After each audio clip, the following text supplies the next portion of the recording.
Pense aí comigo em um grande império que parece invencível. Seus exércitos marcham, seus governantes decretam leis, seus palácios impõem respeito e as suas moedas circulam como símbolo de poder.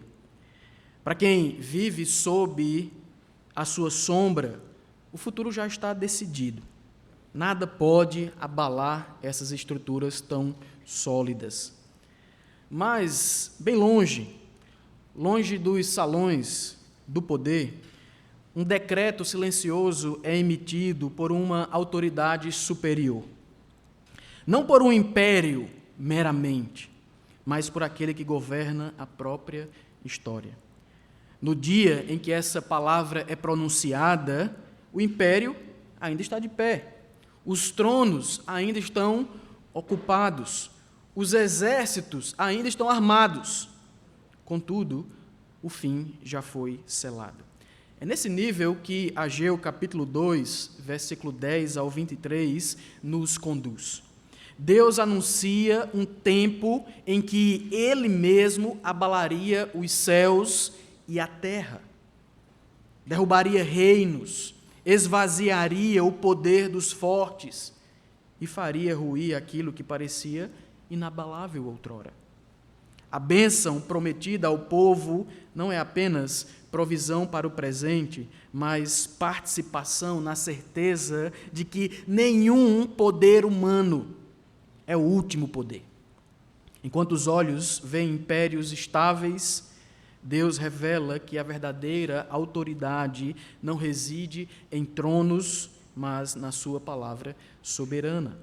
O triunfo final pertence ao Senhor, e sua bênção repousa sobre aqueles que vivem à luz dessa esperança, confiando não no que os reinos aparentemente apresentam serem hoje, mas no que Deus já determinou e eles deixarão de existir, de ser.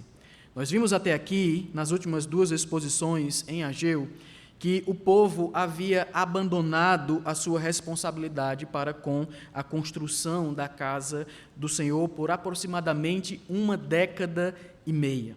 Isso demonstrava a inversão de valores nutrida pela nação judaica, fazendo com que Deus a confrontasse e a tirasse daquela inércia pecaminosa. Para atingir esse objetivo, Deus usa o seu profeta, o profeta Ageu, para mostrar que ele, Deus, não era a prioridade no povo. Isso na primeira profecia. E chamando o povo ao trabalho confiante na segunda profecia. Hoje nós olharemos para as outras duas profecias que foram proferidas no mesmo dia, para então analisarmos como Deus prosseguiu no seu intuito de fazer com que o povo mudasse o seu sistema de valores. O meu objetivo é muito simples, é muito claro para você e para mim hoje. É que todos nós entendamos as ações abençoadoras de Deus e isso sobre aqueles que se arrependem, mas também para que percebamos a esperança que nós temos no seu poder soberano a ser manifestado.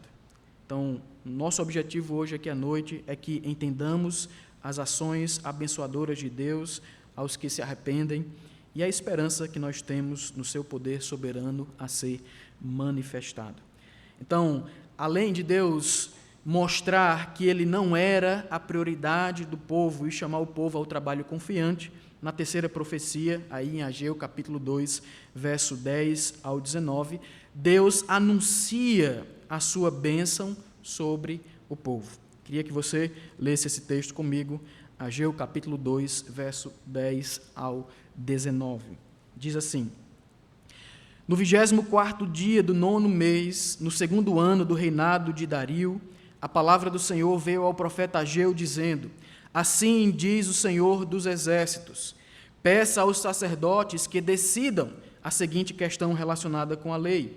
Se alguém leva carne santificada na borda de sua roupa, e ela vier a tocar no pão, ou no cozido, ou no vinho, ou no azeite, ou em qualquer outro mantimento, isso ficará santificado? Os sacerdotes responderam: Não. Então Ageu perguntou: se alguém se tornou impuro pelo contato com um cadáver, tocar em qualquer dessas coisas, ficará ela impura? E os sacerdotes responderam: sim, ficará impura. Então Ageu continuou: assim é este povo, e assim é esta nação diante de mim, diz o Senhor. Assim é toda a obra das suas mãos, e o que ali oferecem. Tudo é impuro. Agora considerem tudo o que aconteceu desde aquele dia, antes de vocês terem começado a colocar pedra sobre pedra no templo do Senhor. Antes daquele tempo, alguém vinha a um monte de trigo, esperando encontrar 20 medidas, e havia somente 10. Vinha ao lagar para tirar 50 medidas, e havia somente 20. Eu os feri com queimaduras, com ferrugem, com granizo, em tudo o que vocês fizeram. Mas não houve entre vocês quem voltasse para mim, diz o Senhor. Por isso, desde o dia de hoje, desde o 24º dia do 9º mês, desde o dia em que foram lançados os alicerces do templo do Senhor, considerem o seguinte: ainda há sementes no celeiro? Além disso, a videira, a figueira, a romanceira, a oliveira não têm dado os seus frutos, mas de hoje em diante eu abençoarei vocês. Vamos orar. Senhor nosso Deus, obrigado pela Tua palavra, Senhor. Em nome de Jesus, nos abençoa para que, pelo poder do Espírito, pela iluminação do Espírito Santo, nós possamos compreendê-la, colocá-la em prática em nossas vidas. E assim possamos ser instrumentos de glória para o Senhor. É isso que nós te suplicamos, no nome de Cristo. Amém. Quando nós olhamos para o versículo 10, nós percebemos que após 3 meses e 24 dias, desde o primeiro pronunciamento, mais uma vez a palavra do Senhor veio por intermédio do profeta Ageu.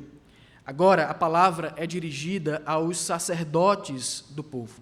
E são apresentadas aqui uma questão legal e 2 questões práticas. Basicamente, nesses versículos que nós acabamos de ler, tem uma questão legal sendo apresentada e também 2 questões práticas, uma no que diz respeito ao passado e uma no que diz respeito ao futuro.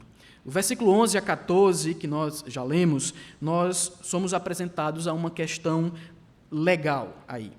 A natureza pecaminosa, a natureza contagiosa do pecado está aí colocada em contraste com a natureza não contagiosa da justiça. Os atos rituais de Judá não poderiam santificar o sistema de valores distorcidos deles. Esse último tornava os primeiros inaceitáveis diante de Deus. A palavra profética, ela foi dirigida aos sacerdotes para que eles apresentassem um pronunciamento, um posicionamento teológico a respeito de determinado assunto. Eles precisavam esclarecer uma questão relacionada à lei.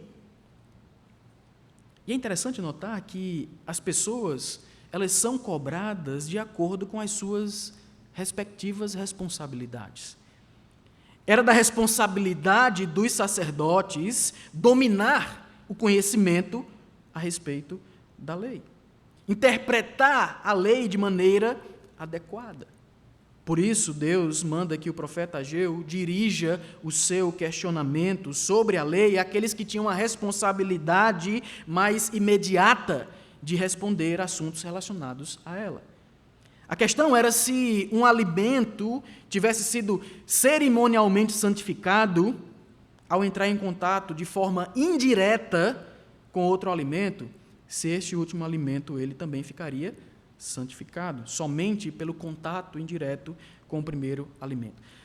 O Antigo Testamento tem uma série de legislações, inclusive no que diz respeito à purificação e impureza cerimonial. Então, você que está acostumado mais com a leitura do Antigo Testamento, você lembra disso. Não tem como nós fazermos aqui uma recapitulação muito abrangente, mas pelo menos um panoramazinho bem superficial. A lei prescrevia mandamentos para purificação de alimentos, de objetos, de lugares e até mesmo de pessoas. A santidade cerimonial diz respeito a práticas de adoração guardadas por indivíduos e também pela comunidade, inclusive a observância de dias santos, a adoração a Deus nos lugares santos e o uso de objetos santos. As práticas religiosas tinham por objetivo capacitar o povo de Deus a distinguir entre a santidade e as coisas profanas, para que eles se conformassem à vontade de Deus e, em última análise, refletissem essa santidade de Deus. Todos os judeus sabiam disso, e os sacerdotes muito mais. A resposta imediata, enfática dos sacerdotes ao primeiro questionamento do profeta Ageu foi um conclusivo não. Não era o simples contato indireto de um alimento com o outro que faria com que ele fosse santificado, mas o contato direto, sim. Há aqui um tipo de pegadinha, porque a lei informava que o que era santo também santificava tudo aquilo que tocasse. Êxodo capítulo 29, verso 37, Ezequiel capítulo 44, verso 19, nós inferimos isso de maneira muito clara. No caso específico de carne oferecida a Deus, a lei dizia o seguinte, em Levítico capítulo 6, verso 27, na parte A: tudo o que tocar na carne se tornará santo. Porém, o quadro ele é mais complexo aqui, porque nessa questão hipotética do profeta Ageu, a carne santificaria a borda da roupa de quem estava conduzindo esse alimento. A carne, ela santificaria a borda, ela santificaria a roupa, e não os outros alimentos que o profeta ele cita aqui. Os outros alimentos citados, eles não tocam diretamente nessa carne santificada. A questão é, a carne santa santifica o que ela tocar, mas se não houver um toque direto, ela não santifica. A santificação não é indiretamente retransmitida àqueles outros alimentos. Por isso que Ageu, ele pergunta, ele estará santificado? E o objeto aqui, esse ele, é qualquer alimento. Qualquer alimento tocando na borda da roupa será santificado? A borda da roupa que está levando aquele alimento já santificado? A intenção aqui, irmãos, parece ser clarificar para nós o fato de que a presença de Deus entre eles, santificando-os, abençoando-os, necessitava da existência do templo. Lembra do que nós estamos falando aqui? Lembra do contexto que nós estamos trabalhando desde o início? O problema central do povo era não estar fazendo aquilo que eles deveriam estar fazendo desde o seu retorno para a terra de Israel. Necessitava da existência do templo, sem a qual os benefícios da aliança estavam vetados, eles estavam sofrendo, eles estavam passando por carestia, e Deus falou o motivo de tudo isso. Não bastava estar na cidade santa, não bastava ser o povo escolhido de Deus, eles tinham de estar ligados diretamente ao Senhor em obediência e temor, o que seria externalizado pelo seu interesse na execução da reconstrução da casa de Deus. Então, o profeta, ele acrescenta mais uma pergunta aqui. E se uma pessoa que tivesse cerimonialmente impura se aproximasse e tocasse em qualquer dos itens mencionados anteriormente, eles seriam contaminados? E a resposta, igualmente quase que enfática, automática, é sim, eles seriam contaminados. A lei também falava sobre ocasiões onde pessoas estariam cerimonialmente impuras e, consequentemente, proibidas de comparecer em determinadas ocasiões, exatamente porque a sua impureza macularia a pureza de todo o ambiente. Os regulamentos bíblicos sobre pureza e impureza tratam amplamente da pureza ritual e também da manutenção da santidade do espaço sagrado, especialmente o tabernáculo ou o templo. Muitos dos regulamentos sobre pureza e impureza aparecem lá no Código Sacerdotal de Levítico, capítulo 11 até o capítulo 16, e no código de santidade, também em Levítico, capítulo 17 até o capítulo 26.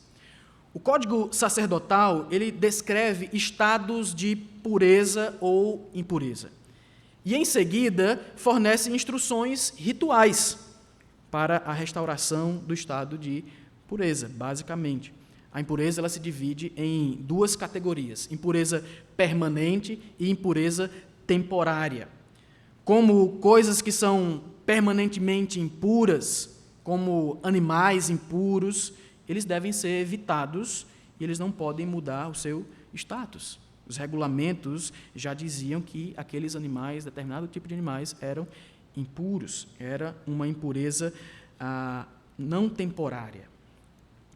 E várias funções biológicas, inclusive, eram também encaradas, classificadas como um estado de impureza, mas geralmente de maneira temporária.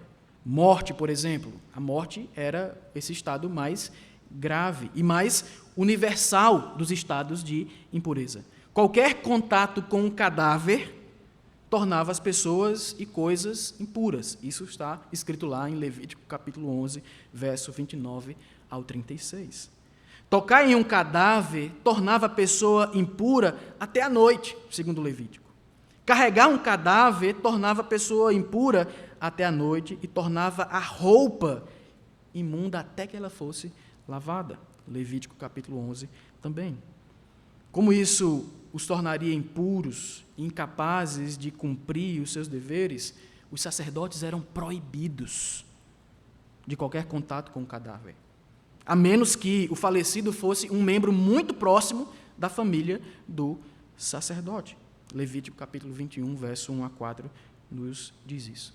O fato aqui é que, mediante essas duas respostas dos sacerdotes, o profeta afirma que os sacrifícios e os rituais deles eram exatamente como aqueles alimentos, aqueles objetos contaminados por conta do contato com alguém cerimonialmente impuro. Essa é a ideia, a lógica que o profeta usa para explicar a situação do povo, para explicar a condição do povo diante de Deus. Como falado anteriormente, os atos rituais de Judá não poderiam santificar o seu distorcido sistema de valores espirituais. Na verdade, os valores espirituais distorcidos tornavam os atos rituais inaceitáveis diante de Deus. A inversão de valores internos do povo fazia com que os seus rituais religiosos externos estivessem contaminados. Para Deus, o fato de estarem meramente cumprindo com as suas obrigações religiosas externas não era sinônimo da aceitação por parte de Deus. Pelo contrário, os corações distantes de Deus faziam com que os olhos do Senhor desaprovassem os trabalhos das suas mãos. E aí no verso 15 ao 17, nos é apresentado aqui uma questão prática. E essa questão prática está ligada ao passado deles. Eles deveriam olhar para trás. A partir do verso 15 ao 17, que nós também já lemos. A negligência passada, antes da volta aos trabalhos da casa do Senhor, da casa de Deus, era punida com escassez. Tanto escassez agrícola, também em outras áreas da vida. Mas o povo não se arrependia. O povo mantinha-se sem arrependimento diante do Senhor. Os judeus, novamente, eles deveriam considerar tudo o que já havia acontecido com eles. E, por anteriormente, eles deixarem de lado a responsabilidade com a reconstrução do templo e, consequentemente, com o próprio Senhor. O templo era a manifestação tangível, palpável da presença de Deus. Eles sofreram na pele as consequências desse desprezo. Nós já vimos isso. Quando eles procuravam comida, quando eles procuravam bebida, o que era encontrado sempre estava muito aquém, muito abaixo do que aquilo que eles esperavam. O motivo é que o próprio Deus, soberano sobre as forças da natureza, fez com que os judeus perdessem grande porcentagem daquilo que eles haviam gastado muito tempo, muita energia para cultivar. Havia uma clara relação aqui de causa e efeito. A carestia do povo estava diretamente ligada à desobediência do povo e à resposta soberana de Deus a essa desobediência. Mas esse não era nem o maior motivo de espanto aqui. O que mais espantava era o estado de completo endurecimento do coração daquelas pessoas. Algo que não é declarado abertamente, mas que é claro como dia, é a condicionalidade aqui. Fica evidente para nós, diante dessa referida relação de causa e efeito, que caso o povo se arrependesse, voltando-se para Deus em obediência, em temor, em honra, sua nova condição espiritual produziria também uma nova condição social, segundo os parâmetros da lei, como prescrevia lá Levítico 26, Deuteronômio 28. Esses dois textos são importantes dentro do enredo bíblico. As prescrições de Deus para a obediência e a bênção e as prescrições de Deus para a desobediência e a maldição do povo de Israel. Mesmo diante de toda essa situação frustrante, angustiante, durante um bom tempo, eles não voltaram os seus corações para Deus. Eles não voltaram os seus corações para aquilo que o Senhor havia requerido deles como tarefa principal, como tarefa primária, como tarefa prioritária naquele momento. Eles não se arrependiam, embora a mão do Senhor estivesse pesando sobre as suas vidas no que diz respeito ao trabalho agrícola, aos mantimentos das suas respectivas famílias, eles mantiveram-se dispostos a voltarem atrás e mudarem de atitude. Apesar de ser visível a ação corretiva de Deus, era ainda mais notável a impenitência daquelas pessoas, a dureza. No verso 18 e 19, o autor nos apresenta uma questão prática, mas agora não quanto ao passado, mas quanto ao futuro. Imediatamente após a volta aos trabalhos prioritários, nós já observamos isso, o Senhor mudou a sua disposição quanto ao povo. E Deus lhes prometeu bênçãos. Como nós vimos anteriormente, isso só foi possível por conta do próprio mover sobrenatural de Deus. Deus moveu o coração daquelas pessoas. Deus levantou, despertou o espírito daquelas pessoas, da liderança e dos liderados. Deus havia proporcionado o retorno do povo à terra. Ele havia comissionado o povo para a obra do templo. Ele chamou a atenção para o descaso do povo quanto ao templo. Ele os disciplinou por conta dessa desobediência. Deus mesmo foi quem mudou a disposição dos corações de todos eles. E ele também mudou a situação do povo, abençoando-os após a mudança de atitude. Ou seja, tudo está diretamente ligado à ação de Deus. É Deus agindo, é Deus trabalhando, é Deus presente na vida daquelas pessoas. Por isso a mudança radical.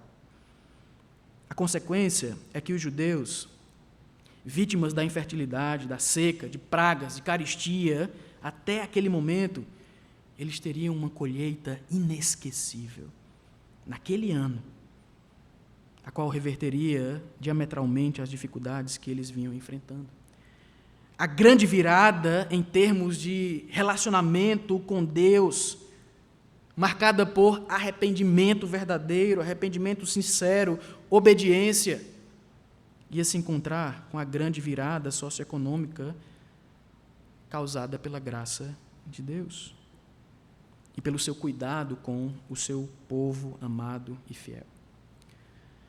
Com base nessa experiência, nós podemos até arriscar dizer que sempre que a fidelidade dos servos se encontra com a imerecida graça de Deus, há grandes mudanças, grandes coisas acontecem.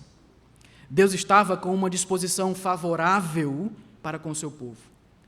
Mesmo naquele exato momento, mesmo eles não podendo perceber nenhuma mudança palpável dentro dos seus lares, no que diz respeito ao abastecimento das suas despensas, eles poderiam olhar com confiança daquele momento em diante. Isto porque a disposição do Senhor havia mudado em relação a cada um deles. O coração arrependido das pessoas fez com que a disposição do coração de Deus tivesse um novo direcionamento. E isso faz parte do plano de Deus. E é disso que trata essa terceira profecia. Além de Deus mostrar que ele não era a prioridade do povo, de chamar o povo ao trabalho confiante e anunciar a sua bênção sobre o povo, na quarta e última profecia, no verso 20 a 23, Deus anuncia o seu triunfo sobre a terra. Olha comigo o verso 20 até o verso 23. A palavra do Senhor veio pela segunda vez a Ageu no 24º dia do mês, dizendo: fale a Zorobabel, o governador de Judá. Farei tremer o céu e a terra, derrubarei o trono dos reinos e destruirei a força dos reinos das nações. Destruirei os carros de guerra e os que andam neles. Os cavalos morrerão e os seus cavaleiros matarão uns aos outros. Naquele dia, diz o Senhor dos Exércitos, tomarei você, Zorobabel, filho de Salatiel, você que é meu servo, diz o Senhor, e farei de você um anel de selar, porque eu o escolhi, diz o Senhor dos Exércitos. Ainda no mesmo dia do pronunciamento anterior, conforme o versículo 20, mais uma vez a palavra de Deus veio por intermédio do mensageiro profético. Agora, a palavra é dirigida especificamente ao governador Zorobabel. O foco aqui agora do discurso é Zorobabel, o governador, o líder político de Judá. E no verso 21, nós podemos observar a soberania de Deus sobre a natureza. O Senhor estabelece a sua autoridade sobre toda, absolutamente toda a criação. O universo completamente está debaixo do domínio do seu Criador. A mensagem para Zorobabel é que essa autoridade será exercida no futuro de maneira específica e de maneira espetacular. Deus nunca deixou de reinar. Deus nunca deixou de exercer o seu domínio sobre a sua criação, jamais. Nem poderia. Mas há um momento reservado por Ele mesmo para que esse domínio ele seja exercido de maneira especial. Se o segundo discurso, se você lembra dele, tinha uma aplicação contemporânea a Zorobabel e a Ageu, no sentido de Deus prover riquezas, prover recursos necessários para o término da construção, e também, além dessa aplicação histórica, mas também uma aplicação futura, de natureza messiânica, esse último discurso, ele assume um caráter puramente futuro, quando ele descreve eventos que não ocorreram no tempo da composição do livro de Ageu. Em uma ocasião futura, de caráter eminentemente escatológico, tanto o céu como a terra seriam abalados pelo poder soberano de Deus.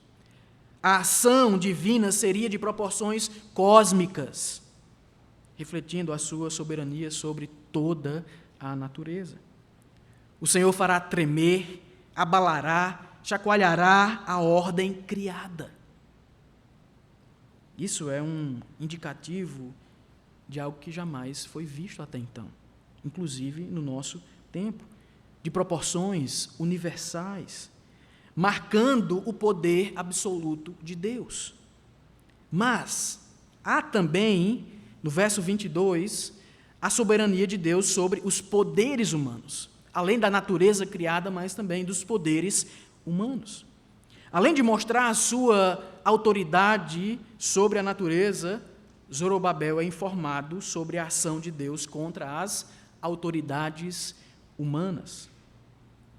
A ideia de Deus destruir os reinados humanos já havia sido exposta de uma maneira impactante no sonho de Nabucodonosor, interpretado por Daniel na figura de uma pedra singular que, atingindo a base daquela estátua que estava no sonho, abateria todos os reinos e impérios do mundo que atravessaram a história. Isso está lá em Daniel capítulo 2, verso 34 e 35. O próprio Daniel associa a subjugação das nações e o governo soberano sobre o mundo à pessoa chamada de Filho do Homem. Daniel capítulo 7, verso 13 a 14. Esse título é associado ao Senhor Jesus. Marcos capítulo 14, versos 61 a 62, por exemplo. Colocando em outras palavras, que expressam bem a ideia pretendida pela primeira parte do texto, nós poderíamos dizer: eu estou prestes a arruinar a autoridade e o poder estrangeiro. Todos os poderes estrangeiros, todos os poderes humanos. O texto de Ageu, capítulo 2, verso 22, faz coro com essa mensagem de Daniel, porque ambos tratam do futuro dos reinos gentílicos, que atravessaram toda a história. Esses reinos são abatidos, esses reinos são submetidos ao Senhor no futuro. Esse caráter futuro, ele deve ser observado a partir dessa magnitude dos julgamentos associados nos versículos 21 e 22, por meio de uma linguagem única que não pode ser confundida com eventos cotidianos da nossa história. Isso ainda não aconteceu, mas irá acontecer de fato. Em um momento futuro, também de caráter escatológico, o Senhor demonstrará a sua autoridade sobre todos os poderes humanos, subjugando as autoridades humanas com o seu poder soberano, demonstrando o seu poder absoluto sobre todos, absolutamente todos os poderes humanos. No verso 23, fechando, nós temos a confirmação desse poder. Novamente, dentro desse texto, um versículo fantástico, no que diz respeito às ligações messiânicas. Zorobabel não é mais mencionado como líder político do povo, como o governador da nação de Judá, mas agora ele é chamado de meu servo. E essa é uma designação tipicamente messiânica no Antigo Testamento. Quando nós olhamos para a teologia de Isaías, por exemplo, percebemos que o servo era o Messias divino. Zorobabel seria o anel de selar de Deus. Este era um objeto usado pela realeza naquele contexto cultural, praticamente para autenticação, basicamente para isso. Ou seja, ele seria aquele que autenticaria as ações de Deus em determinado momento dentro do plano redentivo do Senhor. Mas também ele é chamado de escolhido. Terceira designação: meu servo, anel de selar, meu escolhido. Na verdade, o que nós encontramos aqui no livro do profeta Ageu é o que nós podemos perceber em outras ocasiões anteriores do próprio Antigo Testamento, do que chamamos de tipologia. Zorobabel era um tipo daquele que estava para vir. Assim como Davi, o ascendente de Zorobabel. Ele é retratado em vários trechos do livro dos Salmos, por exemplo, como um tipo do Messias aguardado. Ambos, Davi, Zorobabel, apontavam para uma pessoa que estava para surgir. Essa é a linguagem que o autor usa aqui para se referir a Zorobabel. Zorobabel era descendente de Davi. E Zorobabel também fazia parte da linhagem de Jesus. Mateus, capítulo 1, Lucas, capítulo 3, nós temos lá o registro de Zorobabel, esse Zorobabel fazendo parte da linhagem de Jesus. Sendo assim, ele, Zorobabel, é um elo davídico nessa corrente messiânica. Assim como Davi, por ser rei, nascido em Belém, descendente de Judá, e um homem levantado por Deus, representava tipologicamente Jesus, Zorobabel também o fazia por ser descendente de Davi e também por ser o responsável pelo retorno dos judeus do cativeiro e pela reconstrução da nação, pelo menos o início. Desse modo, tanto Davi como Zorobabel, eles representavam funções que serão desenvolvidas de maneira plena, completa, pelo Messias no futuro, quando ele vier pela segunda vez a fim de reinar. Assim, as declarações ligadas aí a Zorobabel no verso 23 se aplicam perfeitamente a Jesus, o escolhido de Deus. Isaías 42, verso 1, nós podemos observar isso. Em um momento futuro, essa profecia ela terá o cumprimento completo. Nós ainda aguardamos, por isso, de maneira ansiosa, por ocasião da segunda vinda gloriosa do nosso Senhor Jesus Cristo. Irmãos, que pequeno e, ao mesmo tempo, grande livro profético. Há várias verdades maravilhosas e esperançosas nessa porção bíblica, como nós notamos nesses 3 últimos domingos. E poderíamos nos estender um pouco mais, mas tudo isso que nós observamos são verdades maravilhosas, desafiadoras, encorajadoras para que nós estejamos com o nosso foco na pessoa certa, no que realmente importa, no que realmente é prioridade para nós. A partir dessas explicações, eu queria tirar algumas lições práticas para você e para mim. Então, eu queria gastar alguns poucos minutos aqui nessas aplicações, nessas lições. E a partir do que nós ouvimos aqui, nós podemos tirar algumas lições valiosas para nós. Por exemplo, primeiro, o que nós, como que somos a Igreja de Jesus Cristo, estamos oferecendo a Deus no culto? É uma pergunta importante. Será se o que nós temos oferecido a Deus é realmente um culto a Ele ou é um culto a nós mesmos? Estamos mais preocupados com o que entregamos a Ele ou o que desejamos receber dele? Mas, além do o que, como nós, que somos a Igreja de Cristo, estamos oferecendo o nosso culto a Ele? Em que se baseia a maneira de adorarmos a Deus? É na nossa própria concepção de culto? Ou naquilo que Ele já estabeleceu na Bíblia? A normatividade não era algo exclusivo de Israel no Antigo Testamento.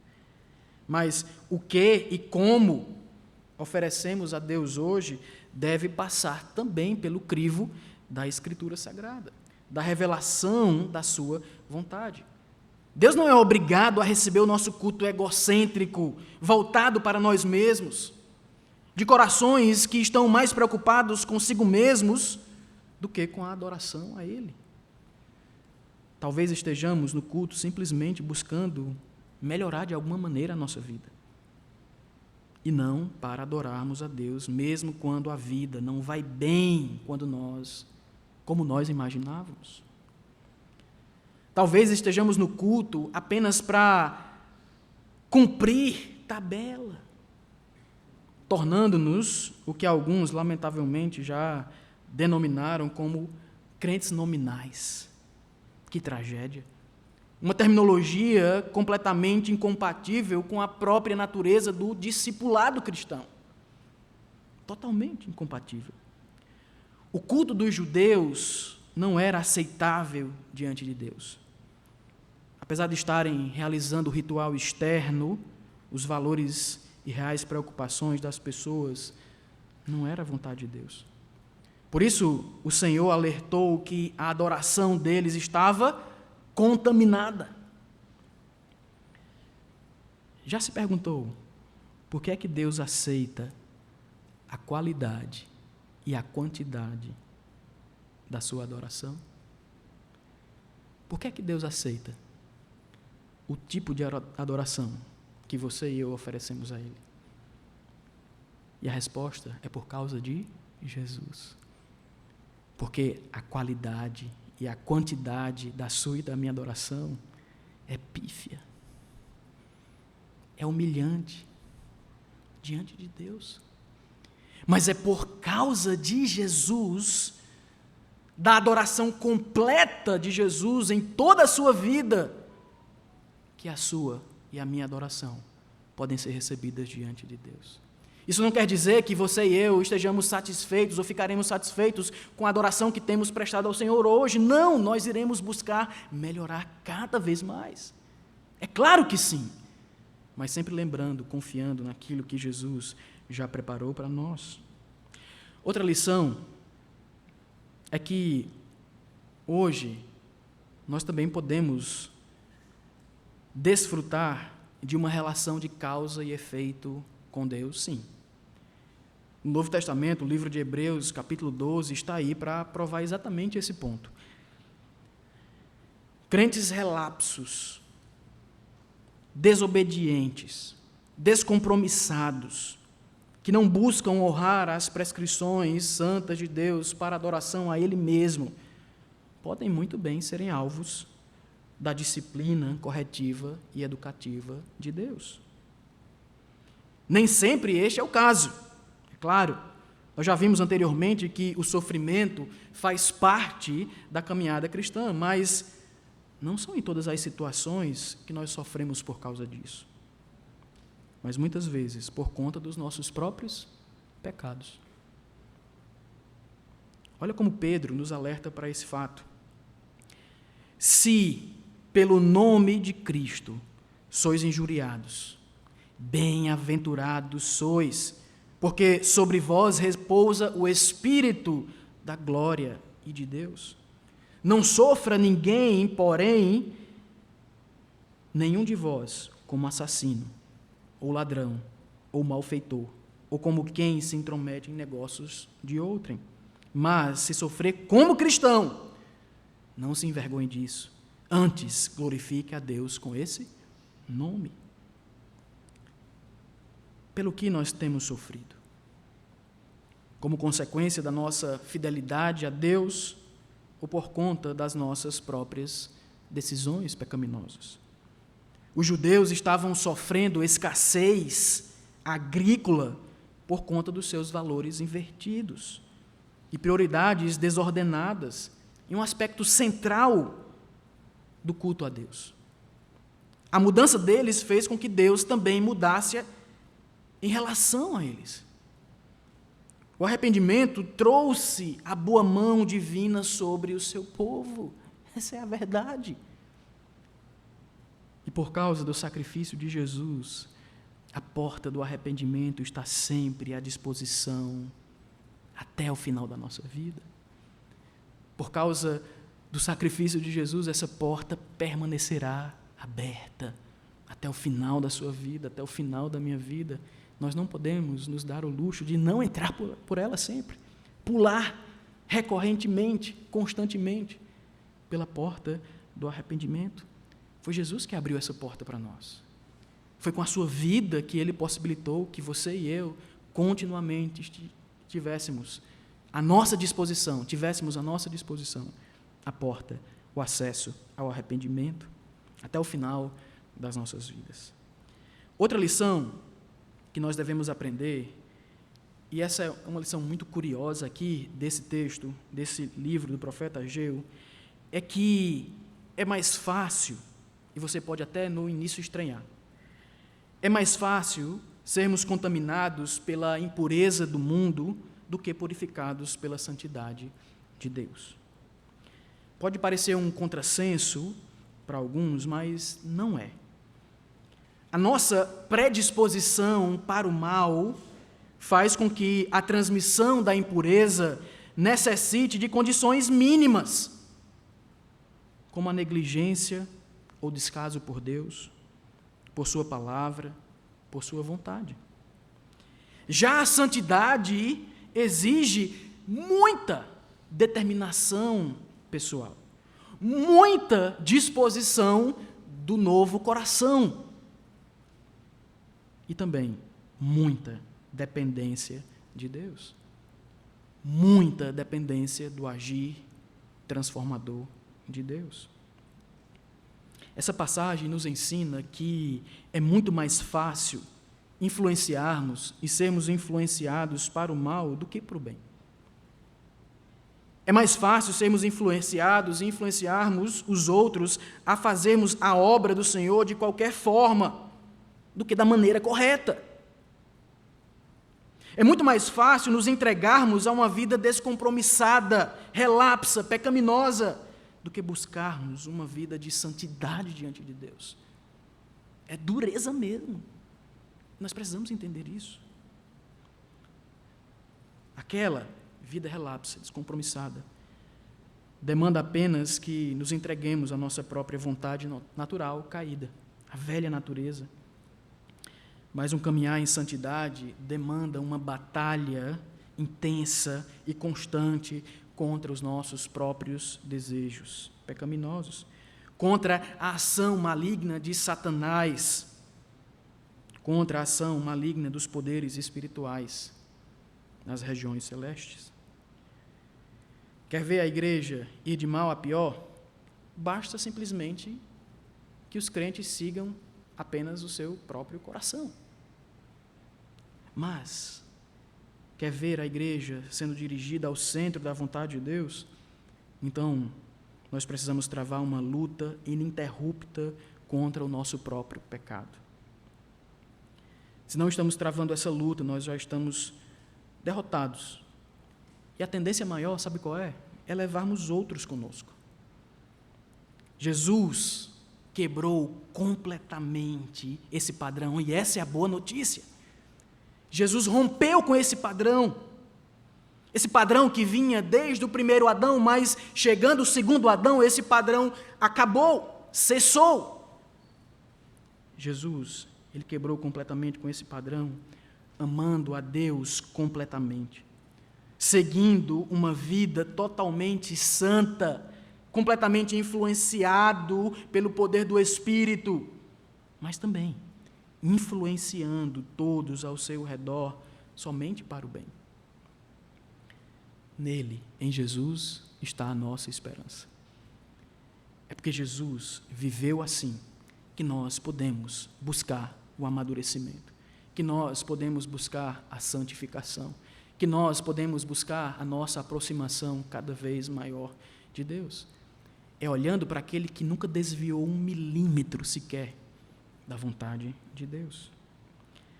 Uma outra lição é que nós trabalhamos para o Senhor de todos os reinos e que um dia esse Senhor de todos os reinos colocará todos eles sob os seus pés. E isso à vista de todos. Todos observarão isso, em que todos os poderes estarão subjugados diante de Deus, sob os seus pés. Nenhum poder humano, nenhum poder político, militar, é páreo para o poder soberano de Deus. Paulo, em Filipenses capítulo 2, verso 9 e 11, diz: pelo que também Deus o exaltou sobremaneira e lhe deu o nome que está acima de todo nome, para que ao nome de Jesus se dobre todo joelho, nos céus, na terra e debaixo da terra, e toda língua confesse que Jesus Cristo é Senhor, para a glória de Deus Pai. Nós podemos e devemos, desde já, curvar-nos diante do Senhor Jesus, reconhecendo a sua autoridade sobre nós, demonstrando que Ele sim é a nossa prioridade. Não trabalhamos para nenhum dos supostos senhores desse mundo. Também o nosso conforto, o nosso sucesso profissional, acadêmico, a nossa família, o nosso emprego, o nosso relacionamento amoroso, o nosso lazer, não são a nossa prioridade. O Senhor Jesus é a nossa prioridade. Ele é que dá a visão, Ele é que nos dirige em todas essas outras áreas. É o nosso foco nele, é a nossa dependência dele, é a nossa submissão a ele, é o nosso amor por ele. O evangelista Mateus, narrando as palavras do próprio Senhor no capítulo 28 do Evangelho, diz: Jesus, aproximando-se, falou-lhes dizendo: toda a autoridade me foi dada no céu e na terra. Ide, portanto, fazei discípulos de todas as nações, batizando-os em nome do Pai, do Filho e do Espírito Santo, ensinando-os a guardar todas as coisas que vos tenho ordenado. E eis que estou convosco todos os dias até a consumação dos séculos. Este Jesus, que detém toda a autoridade na sua mão, que nos comissiona a realizarmos uma tarefa real e que garante estar conosco todos os dias, é que deve ter a primazia nas nossas vidas. Enquanto nós não entendermos isso, nós continuaremos fracassando, tropeçando, e não estamos caminhando cada vez mais próximos à vontade de Deus. Chegando ao final desse livro profético, nós vimos que o povo de Deus havia abandonado a sua responsabilidade para com a construção da casa do Senhor, demonstrando assim a inversão de valores nutrida pela nação judaica, fazendo com que Deus confrontasse e tirasse a nação da inércia pecaminosa. E Deus fez isso, mostrando que ele não era a prioridade do povo, chamando o povo ao trabalho confiante, anunciando a sua bênção sobre o povo e anunciando o seu triunfo sobre toda a terra. Como estão os nossos valores? Onde está a nossa prioridade? Espero que não esteja em nossos projetos pessoais, anseios pessoais, em nós mesmos, mas no Senhor de toda a terra. Vamos orar. Senhor, obrigado pela Tua palavra, Senhor. Que tudo isso que nós ouvimos aqui, de fato, transforme as nossas vidas pela atuação do Senhor em nós.